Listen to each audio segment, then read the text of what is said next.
Welcome to your channel science tutor তোমাদের সবাইকে স্বাগত জানাই। আজকের ভিডিওতে আলোচনা করব এডুকেশন বা শিক্ষা বিজ্ঞানের সাজেশন ভিত্তিক কিছু প্রশ্ন উত্তর নিয়ে। দেখো, এর আগের ভিডিওতে আমি মান 2-এর, মান 5-এর এবং মান 10-এর সাজেশনগুলো রেখেছিলাম। তোমরা যদি না দেখে থাকো অবশ্যই তোমরা দেখে নেবে, প্লেলিস্টে যাও, সেখান থেকে পেয়ে যাবে। ওকে, তো আজকের ভিডিওতে সেই মান 2-এর সাজেশনের উত্তরগুলো নিয়ে আলোচনা করব। অর্থাৎ যে মান 2-এর সাজেশনগুলো দেওয়া হয়েছিল সেই সাজেশনের উত্তরগুলো, প্রশ্ন উত্তরগুলো তোমাদের সামনে পড়ে দিব, পাশাপাশি আলোচনাও করে দিব। প্রতিটা প্রশ্নের উত্তর তোমরা বোঝার চেষ্টা করো। পাশাপাশি এর পিডিএফের যে লিঙ্কটা আমি ডেসক্রিপশন বক্সে দিয়ে দেবো, সেখান থেকে তোমরা ডাউনলোড করে নিতে পারো। ওকে, তাহলে শুরু করা যাক। দেখো, প্রতিটা প্রশ্নের মান এখানে 2। তো দেখো, সাইকোলজি, প্রথম যে প্রশ্নটা আছে, সাইকোলজি শব্দটি বিশ্লেষণ করো বা ব্যুৎপত্তিগত অর্থ আলোচনা করো। দেখো উত্তরটা লিখে দিয়েছি তোমরা। দেখো, সাইকোলজি শব্দটি দুটি গ্রিক শব্দ থেকে এসেছে। গ্রিক দার্শনিক অ্যারিস্টটল সাইকোলজি বা মনোবিদ্যা শব্দটিকে ব্যাখ্যা করতে গিয়ে বলেছেন, সাইকি অর্থাৎ আত্মা বা মন, লগোস জ্ঞান বা অধ্যয়ন। সুতরাং শাব্দিকভাবে সাইকোলজি মানে হলো আত্মার অধ্যয়ন বা মনের জ্ঞান। আধুনিক বিজ্ঞানে সাইকোলজিকে সংজ্ঞায়িত করা হয় আচরণ ও মানসিক প্রক্রিয়ার বিজ্ঞান হিসাবে। এর মানে হলো মনোবিজ্ঞান মানুষের আচরণ এবং তাদের মানসিক প্রক্রিয়া, যেমন চিন্তা, অনুভূতি, স্মৃতি ইত্যাদি নিয়ে বৈজ্ঞানিকভাবে আলোচনা করে। মনোবিজ্ঞানের মূল উদ্দেশ্য হলো মানুষের আচরণ বোঝা, ব্যাখ্যা করা এবং নিয়ন্ত্রণ করা। এটি মানুষের ব্যক্তিগত জীবন থেকে শুরু করে সমাজ এবং প্রতিষ্ঠানের বিভিন্ন ক্ষেত্রে প্রয়োগ করা হয়। তো এই ছিল প্রথম প্রশ্নটার উত্তর। পরের প্রশ্নটা দেখো কি আছে, জানা কি ধরনের প্রক্রিয়া, জ্ঞান অর্জনের প্রক্রিয়া বলতে কি বোঝো। দেখো, এখানে আমি মাত্র 13টা প্রশ্নের উত্তর আলোচনা করে দিব। প্রতিটা প্রশ্নের উত্তর কিন্তু ভেরি ইম্পর্টেন্ট, একটা প্রশ্ন কিন্তু ছাড়া যাবে না। অর্থাৎ সাজেশন ভিত্তিক এখানে প্রশ্ন রেখেছি। ওকে, দেখো কি আছে অ্যান্সারটা, জানা হলো একটি দৈহিক ও মানসিক প্রক্রিয়া যার দ্বারা আমরা জ্ঞান অর্জন করি।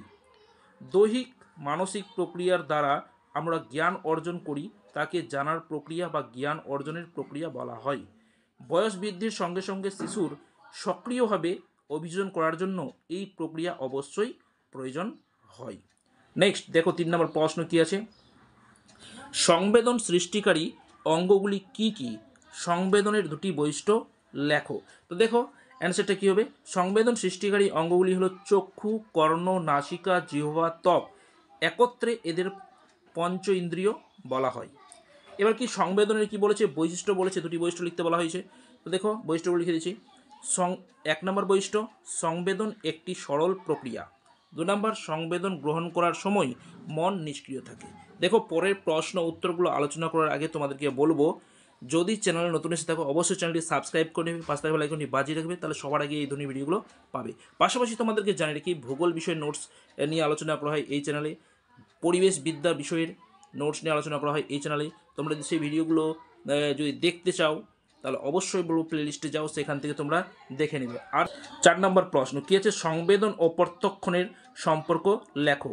দেখো অ্যান্সারে লিখে দিয়েছি, সংবেদন এবং প্রত্যক্ষণ দুটি ভিন্ন মানসিক প্রক্রিয়া হলেও এরা একে অপরের সাথে ঘনিষ্ঠভাবে জড়িত।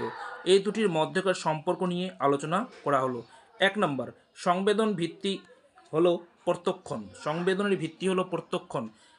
সংবেদন হলো পরিবেশ থেকে আসা উদ্দীপনাকে আমাদের ইন্দ্রিয়, যেমন চোখ, কান, নাক, ত্বক, জিহ্বা দ্বারা গ্রহণ করার প্রাথমিক প্রক্রিয়া। অন্যদিকে প্রত্যক্ষণ হলো সেই সংবেদনের অর্থ তৈরি করা বা ব্যাখ্যা করা। অর্থাৎ সংবেদনের মাধ্যমে আমরা যে প্রাথমিকভাবে অনুভূতি পাই তার উপর ভিত্তি করে প্রত্যক্ষণ ঘটে। 2 নম্বর কেস দেখে নাও, সংবেদন এবং প্রত্যক্ষণ একটি ধারাবাহিক প্রক্রিয়া। প্রথমে আমাদের ইন্দ্রিয়ের দ্বারা উদ্দীপনা গৃহীত হয়, যেটা সংবেদন বলা হয়। তারপর সেই সংবেদনের অর্থ তৈরি হয়, প্রত্যক্ষণ যেটাকে বলা হয়। এই প্রক্রিয়াটি ধারাবাহিকভাবে চলতে থাকে। ওকে, নেক্সট দেখো কী আছে, 5 নম্বর প্রশ্ন, মোস্ট ইম্পর্টেন্ট প্রশ্ন, প্রত্যক্ষণের শ্রেণীকরণ সম্পর্কিত নীতিগুলি কী কী। প্রত্যক্ষণের যে কোনো একটি স্তর সম্পর্কে লেখো।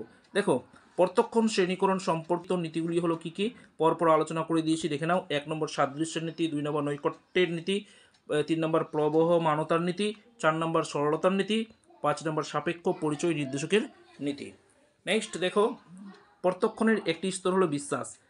এটা স্তর নিয়ে আলোচনা করা হচ্ছে, বিষয়টা বোঝার চেষ্টা করি। এটা স্তর বলেছে, স্তরের সম্পর্কে আলোচনা করতে বলেছে। স্তর হলো বিশ্বাস, এটি প্রত্যক্ষণের শেষ তথা পঞ্চম স্তর। প্রত্যক্ষণের ফলে অভিজ্ঞতা অর্জিত হয়, সেই বিষয়ে প্রত্যয় হলো বিশ্বাস। 6 নম্বর প্রশ্ন, ফল লাভের সূত্রটি ব্যাখ্যা করো। Most important.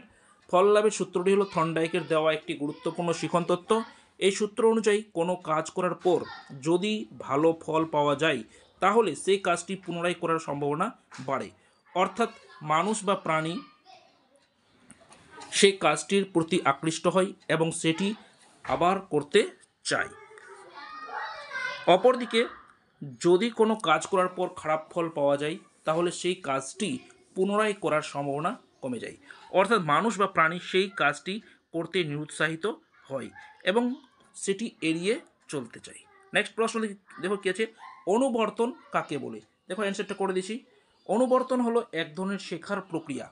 দেখো আমি প্রশ্নের উত্তরগুলো কিন্তু ডিটেলসে বোঝাতে যাচ্ছি না, আমি তোমাদের সামনে শুধু উত্তরগুলো পড়ে দিচ্ছি, কেননা বোঝাতে গেলে ভিডিওটা অনেক বড় হয়ে যাবে, তাই আমি বোঝাতে যাচ্ছি না। তোমরা প্রতিটা প্রশ্ন পড়ে দিচ্ছি, উত্তরগুলো পড়ে দিচ্ছি, তোমরা সেগুলো ভালো করে বোঝার চেষ্টা মানে শোনো মন দিয়ে। আশা করি তোমরা প্রত্যেকে বিষয়টা বুঝতে পারবে। পাশাপাশি তোমরা যদি নোটসটা নিতে চাও, পিডিএফের লিঙ্ক দিয়েছি ডেসক্রিপশন বক্সে, সেখান থেকে ডাউনলোড করে নিতে পারো। ওকে, দেখো কী আছে, অনুবর্তন হলো এক ধরনের শেখার প্রক্রিয়া। সেখানে দুটি উদ্দীপকের মধ্যে একটি সম্পর্ক তৈরি হয়।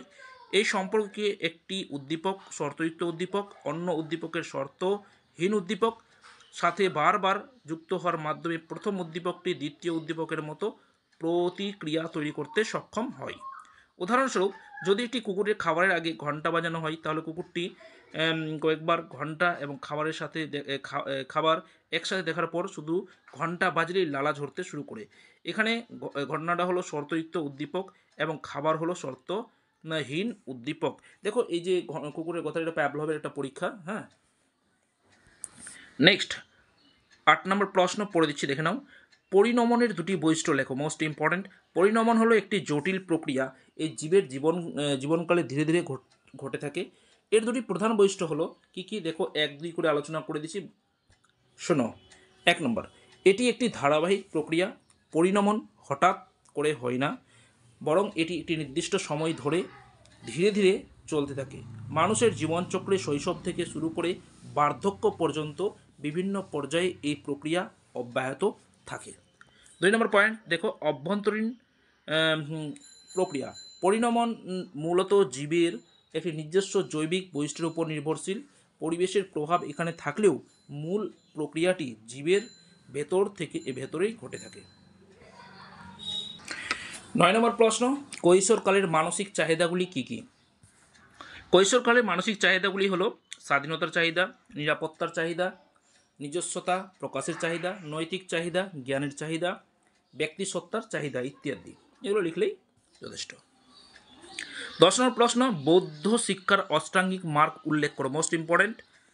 বৌদ্ধ শিক্ষার অষ্টাঙ্গিক মার্গ হলো সৎবাক্য, সৎকার্য, সৎজীবিকা, সৎচেষ্টা, সৎচিন্তা, সৎচেতনা, সৎসংকল্প, সৎসমাধি। দেখো তোমরা ইতিহাস বইটা পড়েছো, একই অ্যান্সার। 11 নম্বর প্রশ্ন, মক্তব কথাটির অর্থ কী। মক্তবে শিক্ষার প্রধান উদ্দেশ্য কী ছিল। ইম্পর্টেন্ট প্রশ্ন।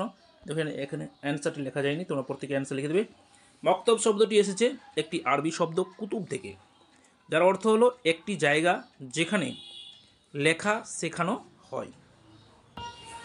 উদ্দেশ্য, প্রতিটি শিক্ষার্থীকে বাস্তব জীবনের উপযোগীভাবে গড়ে তোলাই ছিল মক্তবের শিক্ষার প্রধান উদ্দেশ্য।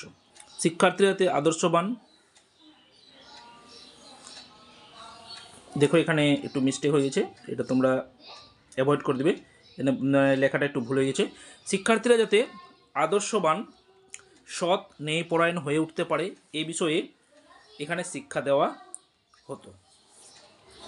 নেক্সট প্রশ্ন দেখো কি আছে, কাকে কেন আধুনিক ভারতের পথিকৃৎ বলা হয়।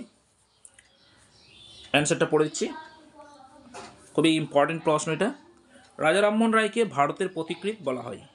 রাজা রামমোহন 19 শতকের ভারতের নবজাগরণের সূচনা করেন। দীর্ঘ 20 বছর ধরে তিনি ভারতে শিক্ষা, অজ্ঞতা, কুসংস্কার, অন্ধবিশ্বাস, এর একটু কমা দিয়ে দিবে তোমরা, অজ্ঞতা, কুসংস্কার, অন্ধবিশ্বাসের জঞ্জাল পরিষ্কার করার কাজে আত্মনিয়োগ করেন। তাই বিশ্বকবি রবীন্দ্রনাথ ঠাকুর তাকে ভারত পথিক বলে অভিহিত করেছেন। আজকের লাস্ট প্রশ্ন দেখে নাও কি আছে।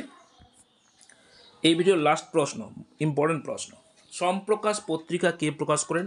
বাল্যবিবাহ দোষ প্রবন্ধটি কে রচনা করেন? দেখো এটা মানে দুইয়ের প্রশ্ন ঠিকই, কিন্তু 1+1 আকারে থাকতে পারে। ওকে, তো সম্প্রকাশ পত্রিকাটি প্রকাশ করেন দ্বারকানাথ বিদ্যাভূষণ। আর বাল্যবিবাহ দোষ প্রবন্ধটি রচয়িতা ছিলেন ঈশ্বরচন্দ্র বিদ্যাসাগর। তো এই ছিল আজকের ভিডিওর মান 2-এর সাজেশন ভিত্তিক প্রশ্ন এবং উত্তর। আশা করি তোমরা প্রত্যেকেই ভিডিওটা শেষ পর্যন্ত দেখেছো, বিষয়টা বুঝতেও পেরেছো। আর তোমাদেরকে যদি এই ভিডিওটা ভালো লেগে থাকে অবশ্যই তোমরা লাইক করবে, বন্ধুদের শেয়ার করবে, আর চ্যানেল নতুন থাকলে অবশ্যই চ্যানেলকে সাবস্ক্রাইব করে নিয়ে পাশে থাকবে। পরের ভিডিওতে আবার মান 5-এর প্রশ্ন উত্তর নিয়ে আলোচনা করে দেব। দেখা হচ্ছে পরের ভিডিওতে। ধন্যবাদ।